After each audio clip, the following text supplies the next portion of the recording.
여러분, 사랑이 없는 것은 신앙생활에 안고 없는 찐빵입니다. 사랑이 없는 것은 사막 가운데 오아시스 샘물이 없는 거예요. 그래서 오랜 신앙생활을 하면서 그 사랑의 모습이 드러나지 않는다면 여러분, 우리 가짜일 수 있는 거예요. 근데 오늘 성경에서 우리가 변화되었을 때 가장 아름답고 가장 위대한 모습을 뭐라고 표현하냐 하면 사랑이라고 이야기하는 거예요. 그래서 오늘 이 사랑으로 우리의 삶이 변화되는 것이 얼마나 소중하고 귀한가를 깨닫는 시간이 되기를 원합니다. 첫 번째 질문은 이것입니다. 사랑이 왜 우리가 도달해야 할 궁극적인 목적지가 돼야만 하는가라는 것이죠. 두 가지로 말씀드립니다. 하나, 하나님이 사랑이기 때문에 그렇습니다. 요한일서 4장 8절에 이렇게 말합니다. 하나님은 사랑이니라. 그러니까 이 말씀은 뭐냐면 하나님의 성품과 하나님의 인격과 하나님의 구원의 사역과 하나님의 창조의 사역, 그 모든 것들의 근본적인 이유는 무엇 때문이다? 사랑이라는 거예요. 결국 우리가 성화되어 간다, 거룩함으로 닮아간다라는 것은 하나님의 모습으로 변화되어 가고 예수 그리스도의 모습으로 변화되어서 예수님과 함께 영원한 나라에 동행하며 삶을 사는 거예요. 그래서 사랑이 가장 위대한 이유는 하나님의 본질이 사랑이기 때문에 그래요. 두 번째 이유는 사랑은 영원하기 때문에 그래요.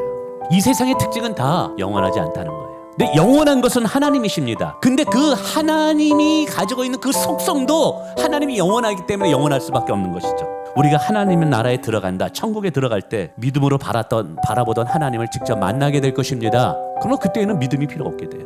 소망, 천국이 실제가 될 거예요. 그러므로 그 천국에 들어가서는 소망이 필요 없게 돼요. 근데 천국에 들어가도 우리에게 필요한 것이 있는데 뭐냐? 하나님을 사랑하는 것은 여전히 있어야만 돼요. 그래서 오늘 하나님은 우리가 궁극적으로 도달해야 할 성숙함의 모습으로 뭘 표현하느냐? 사랑이라는 거예요. 여러분, 오늘 예수님이 우리에게 말씀하셨어요. 내가 너희를 사랑한 것 같이 너희도 서로 사랑하라. 이것이 우리가 변화돼야 할 방향이고 목적이고 궁극적인 살아가는 이유가 되는 거예요. 그리스도인들에게는. 우리가 이렇게 어떻게 이제 살아갈 수 있을까? 이게 참 고민입니다. 제가 세 가지로 우선 팁을 드립니다. 첫 번째, 인정해야 되는 건 뭐냐? 내 힘으로는 예수님의 사랑의 모습을 살아낼 수 없다라는 걸 인정하셔야 돼요. 하나님의 사랑의 삶을 살아낼 수 없다라는 걸 인정해야 돼요. 두 번째는 기억해야 될 것이에요. 뭐예요? 예수님께서 나를 어떻게 사랑하셨는가를 기억해야 돼요. 우리가 누군가를 사랑하기 힘든 가장 큰 이유는 하나님께서 나를 어떻게 사랑하셨는가를 잊어버렸기 때문에 그런 거예요.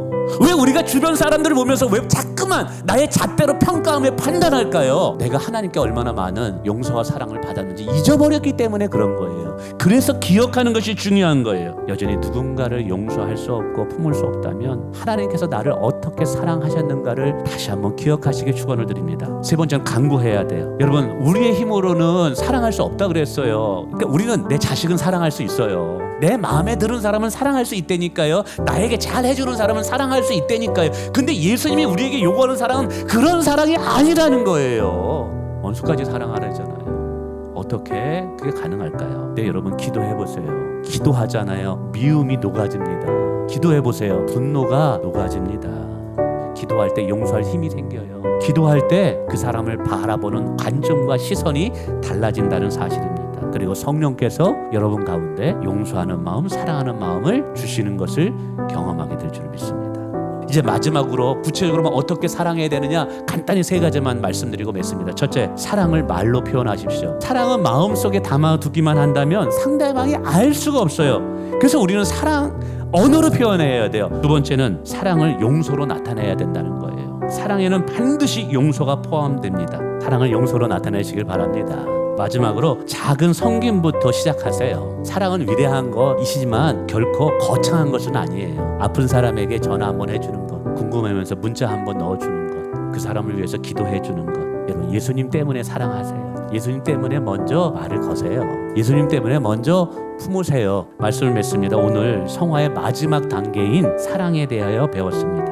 우리 서로 사랑하기를 원합니다. 근데 이게 내 힘만으로는 안 돼요. 그래서 기도하셔야 돼요. 성령님의 도우심을 구해야 돼요. 그렇게 우리가 서로 사랑하면 어느 날 시간이 지나서 누군가가 우리를 보면서 이렇게 말할 것 같습니다. 저 사람을 보니 예수님이 어떤 분인지 조금은 알 것 같아 라는 말. 그런 이야기를 우리가 듣는다면 그것만큼 큰 훈장이 어디 있겠어요. 우리 서로 사랑합시다. 그래서 우리가 정말 하나님께 영광 돌리고 하나님의 교회를 부흥케 하는 주역이 되길 축원을 드립니다.